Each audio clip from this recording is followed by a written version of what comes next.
Film शुरू होती है। और दोस्तों, क्या आप जानते हो कि हर जंगल में कोई ना कोई रहस्य तो जरूर छिपा होता है। तो आज ये कैमरा जो आपको दिख रहा है इस जंगल के उसी रहस्य से पर्दा उठाएगा। और फिर इस कैमरा को लगाने वाले आदमी को दिखाया जाता है जो कि थोड़ा सा अतरंगी है, पर आज इसकी कई सालों की मेहनत रंग लाई है और इसे यकीन हो गया है कि इस जंगल में कुछ ना कुछ अजीब तो जरूर है। पर अभी भी ये पूरी सच्चाई से अनजान है। पर हम नहीं, हमें तो पता चल गया है कि इस जंगल में इतने छोटू छोटू आदमी भी रहते हैं जिनके दुश्मन ये भयानक कौवे पर बैठे अजीब से कीड़े हैं। और आज ये कीड़े इस सुंदर नौजवान को पकड़ लेते हैं, पर तभी उसके साथी वहाँ आकर उसे बचा लेते हैं। और फिर उस अतरंगी से आदमी के घर को दिखाया जाता है जहाँ उसकी बेटी मैरी उससे मिलने आती है और वो अपने डैड से बहुत टाइम के बाद मिल रही है। वो भी अपने डैड की हरकतें देखकर थोड़ा सा परेशान हो जाती है, पर उसके डैड उससे मिलकर बहुत खुश होते हैं और उनके पास एक प्यारा सा डॉग भी है जिसका नाम ओजी है। वहीं अब जंगल के उस हिस्से को दिखाया जाता है जहाँ पर सब छोटे छोटे इंसान रहते हैं। वहाँ की हर चीज में जीवन है। यहाँ पर रोमिन आज अपनी महारानी के पास जा रहा है। रोमिन एक लीफ मैन है, यानी कि एक योद्धा। और फिर प्यारी रानी को दिखाया जाता है। रोमिन हमसे कहता है कि बॉगिन्स की नजर हमारी सीमा पर है। बॉगिन्स वही अजीब दिखने वाले कीड़े हैं। वो कहता है कि वो आपको वारिस चुनने से रोकने के लिए कुछ भी कर सकते हैं, पर आप घबराइए नहीं,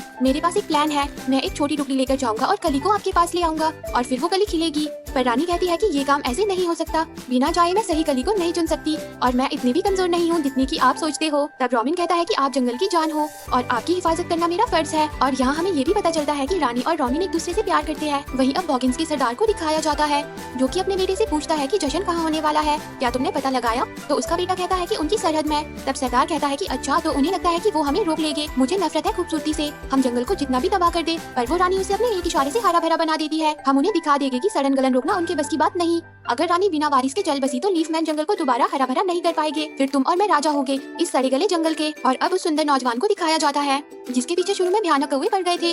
रोमिन उससे कहता है कि तुम देर से आए हो, जल्दी से अपनी टीम में जाओ। पर वो कहता है कि मुझसे ये नहीं होगा, मैं अपनी मर्जी से चलूंगा। और फिर वो वहाँ से चला जाता है। और अब रानी साहिबा सभी के बीच आ जाती है। सभी उन्हें देखकर बहुत खुश होते हैं। फिर मैरी और उसके डैड को दिखाया जाता है। मैरी अपनी डैड से कहती है कि यहाँ पर सिक्योरिटी कैमरा लगाने की क्या जरूरत है, ऐसा लगता तो नहीं है कि यहाँ कुछ चुराने लायक है। तब उसके डैड उसे बताते हैं कि मैंने पूरे जंगल में बहुत सारे कैमरा लगा रखे हैं, मुझे नहीं पता कि तुम मेरे बारे में क्या जानती हो। तो मैरी कहती है कि यही कि आप इस गलत फहमी में रहते हो कि इस जंगल में बेहद छोटे इंसानों का आधुनिक समाज रहता है। फिर उसके डैड कहते हैं कि ये गलत फहमी नहीं है, तुम ये सुनो, मैंने तो ये भी पता लगा लिया है कि किस फ्रीक्वेंसी पर चमगादड़ अपने साथियों के नजदीक आते हैं। कमाल है ना? पर मैरी अपने डैड की इन सब हरकतों से परेशान हो जाती है। वो उनसे कहती है कि मैं चाहती हूँ कि आप ये सब बंद कर दे और एक आम इंसान की तरह रहे। पर तभी उसके डैड को कैमरा में हुई हलचल का सिग्नल मिलता है और वो वहाँ से बाहर चले जाते हैं। पर इससे मैरी बहुत उदास हो जाती है। वो अपने डैड के लिए एक लेटर छोड़कर घर से बाहर जाने लगती है। पर तभी ओजी घर से बाहर भाग जाता है। उसे पकड़ने के चक्कर में मैरी भी जंगल में चली जाती है। वहीं दूसरी तरफ रानी अब उस जगह पहुंच जाती है जहां वो कली को चुनेगी। वहीं एक छोटी सी प्यारी बच्ची अपनी मॉम से कहती है कि मैं भी बड़ी होकर इन्हीं की तरह रानी बनूंगी। तो उसकी मॉम कहती है कि चाहने से ऐसा नहीं होता। फिर मग और ग्रग को दिखाया जाता है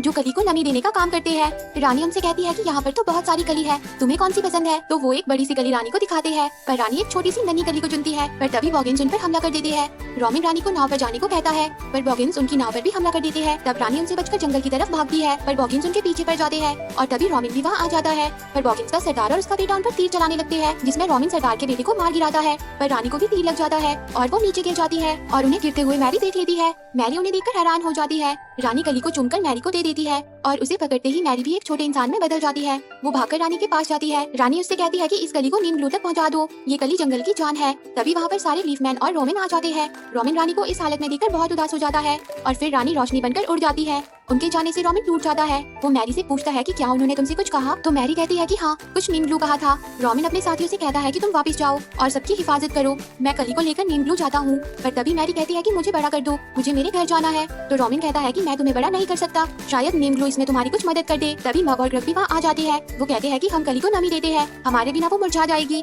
ये सुनकर रोमिन उन्हें भी साथ ले लेता है, पर उन सबका वजन एक परिंदे के लिए कुछ ज्यादा ही हो जाता है। इसलिए रोमिन उसी नौजवान के पास पहुँच जाता है। वो उसे बताता है कि रानी साहिबा चल बसी, अगर हमने कली को नीम ग्लू नहीं पहुंचाया तो जंगल खत्म हो जाएगा। पर रोमिन की ये बात एक मेंढक सुन लेता है। अब नौजवान कहता है कि मैं तुम्हारी मदद करूंगा। वहीं दूसरी तरफ मैरी के डैड को उसका लेटर मिलता है और उन्हें लगता है कि वो उन्हें छोड़कर चली गई है। और वहाँ वो मेंढक बॉगिन्स के सरदार के पास पहुंच जाता है जिसने रोमिन की बात सुन ली थी और वो उसे बता देता है कि वो नीम ग्लू जा रहे हैं। वहीं अब रोमिन और उसके साथी नीम ग्लू पहुंच जाते हैं जहाँ बहुत सारे लोग आए होते हैं। वो सब इस बात से परेशान है कि हरे भरे मैदान क्यों सूख रहे हैं, क्योंकि वो नहीं जानते कि रानी अब नहीं रही। वो नीम ग्लू से इस बात का जवाब मांगने वहाँ आए हैं। फिर नीम ग्लू सबके सामने आ जाता है। वो सबको अपनी बातों से खुश कर देता है, पर तभी उसे पता चल जाता है कि रानी अब नहीं रही। वो ये बात सबसे छुपा लेता है और तभी रोमिन उसके पास आ जाता है। नीमब्लू उससे कहता है कि हमें शाही कली की रक्षा करनी होगी। तब मैरी कहती है कि रानी ने इसे तुम्हारे पास लाने को कहा था।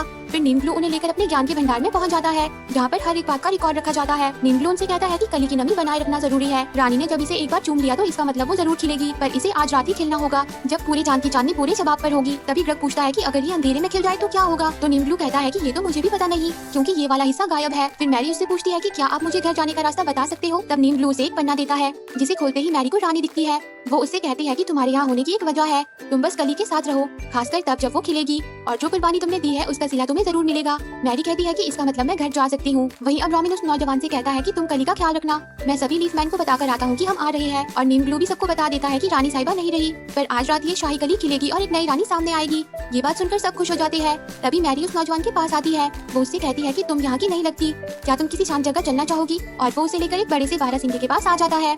मैरी उसे देखकर हैरान हो जाती है और फिर वो उस पर बैठकर सैर पर निकल पड़ते हैं। पर तभी बॉगिन्स का सरदार कली को चुराने नीमब्लू के पास पहुंच जाता है और वो कली और मबरग को लेकर वहाँ से चला जाता है, जिससे रॉबिन उस नौजवान पर गुस्सा हो जाता है। वो कहता है कि वो हमारी रानी की आखिरी निशानी थी जो हमारे पास रह गई थी। तब मैरी कहती है कि रानी ने वो मुझे दी थी, कली को वापस लाने के लिए मैं जी जान लगा दूंगी। तभी वो नौजवान कहता है कि क्यों ना हम भेस बदल कर जाए, जिस पर रॉबिन कहता है मेरे पास कोई बॉगिन्स का कवच नहीं है। तो मैरी कहती है कि मुझे पता है वो कहाँ मिलेगा। वहीं बॉगिन्स का सरदार मब और ग्रग से कहता है कि लीफमैन ने मेरे बेटे को मुझसे छीन लिया, तो मैंने भी उनसे उनकी कली छीन ली। आज ये कली यहाँ अंधकार में खिलेगी, फिर मैं उसे अपना वारिस बनाऊंगा। जो कली हरियाली लाने वाली थी अब वो तबाही लाएगी। वहीं अब मैरी अपने साथियों के साथ अपने घर पहुंच जाती है, जहां उन्हें उसके डैड के इकट्ठा किए हुए बॉगिन्स के कवच मिल जाते हैं। तभी मैरी के डैड भी वहां आ जाते हैं। रॉबिन और वो नौजवान मैरी के डैड को कुचलू कहने लगता है और वो कहते हैं कि हम इसे यहाँ वहाँ भटकाते रहते हैं, ये कभी भी हमारे घर तक नहीं पहुँच पाएगा, और वो उसका मजाक बनाने लगते हैं। तब मैरी उन्हें बताती है कि वो मेरे डैड है, और फिर वो अपने डैड के पास आती है। उसके डैड उसे बहुत याद कर रहे होते हैं। फिर वो किसी तरह अपने डैड के सामने आ जाती है, पर उसे देखकर उसके डैड बेहोश हो जाते हैं। फिर मैरी अपने डैड से कहती है कि मैं जल्दी वापस आ जाऊंगी डैड, मैं वादा करती हूँ। फिर वो अपने डैड के लिए एक हिंट छोड़ती है और वहाँ से चली जाती है, और वो तीनों बॉगिन्स के अड्डे में पहुंच जाते हैं। वहाँ पर रॉबिन बॉगिन्स को उलझाने का काम करता है, और मैरी और वो नौजवान तब तक मब और ग्रग के पास पहुंचकर कली को लेकर वहाँ से निकल जाते हैं। पर रॉबिन बॉगिन्स के बीच ही फंस जाता है, जिससे वो नौजवान उदास हो जाता है। फिर वो रानी के महल मूनलैंड पहुंच जाते हैं, जहाँ नीमब्लू कली को उसकी सही जगह पर रख देता है, और चांद की रोशनी उस पर पड़ने लगती है और वो खिलने लगती है। पर तभी बहुत सारे चमगादड़ वहाँ आ जाते हैं। बॉगिन्स का सरदार उन सबको इकट्ठा करके कली पर अंधेरा फैला देता है, जिससे कली सिकुड़ने लगती है। नौजवान और सारे लीफमैन उनसे लड़ने के लिए निकल पड़ते हैं। मैरी भी उनकी मदद करने के लिए जाने लगती है, पर तभी नीमब्लू उसे रोककर कहता है कि ऐसा कौन है जो अनजान दुनिया के लिए अपना सब कुछ कुर्बान कर देगा। तब मैरी कहती है कि मेरे डैड ऐसा करते हैं, और वो अपने डैड को लाने निकल पड़ती है। वहीं उसके डैड को भी अब होश आ जाता है, और उन्हें वो क्लू दिख जाता है जो मैरी ने उनके लिए रखा था। वो भी मैरी को ढूंढते हुए जंगल में पहुंच जाते हैं, जहां मैरी उनके पास आ जाती है। वो उनसे कहती है कि डैड आप सही थे, मुझे माफ कर दीजिए, लीफमैन सच में है, उन्हें आपकी मदद चाहिए, मेरे पीछे आओ। वहीं बॉगिन्स का सरदार कली के पास पहुंच जाता है, पर तभी वहाँ रॉबिन आ जाता है। वो काफी जख्मी होता है, पर फिर भी वो उससे लड़ पड़ता है। मैरी भी अपने डैड को लेकर वहाँ आ जाती है, और वो अपने डैड के फोन से चमगादड़ों को बुलाने वाली फ्रिक्वेंसी चला देती है और अपने डैड को भागने को कहती है, जिसके बाद सारे चमगादड़ चांद के सामने से हटकर उनके पीछे पड़ जाते हैं।